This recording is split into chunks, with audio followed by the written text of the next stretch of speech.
વડોદરા જિલ્લામાંથી નશાના કારોબાર વિરુદ્ધ પોલીસની એક બહુ મોટી અને સફળ કાર્યવાહી સામે આવી રહી છે।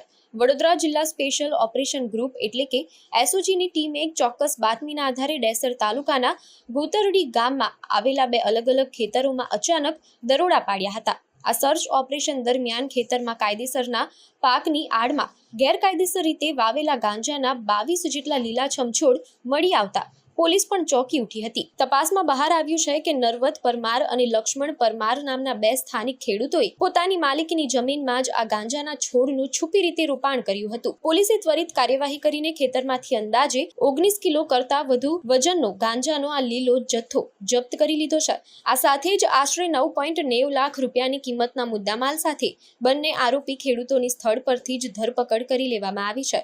જિલ્લા એસઓજી દ્વારા આ સમગ્ર મામલે ભાદરવા પોલીસ મથકમાં કાયદેસરની ફરિયાદ નોંધવામાં આવી છે। ભાદરવા પોલીસે નશાબંધીના કડક કાયદા એટલે કે એનડીપીએસ એક્ટ હેઠળ ગુનો દાખલ કરીને તપાસ શરૂ કરી દીધી છે।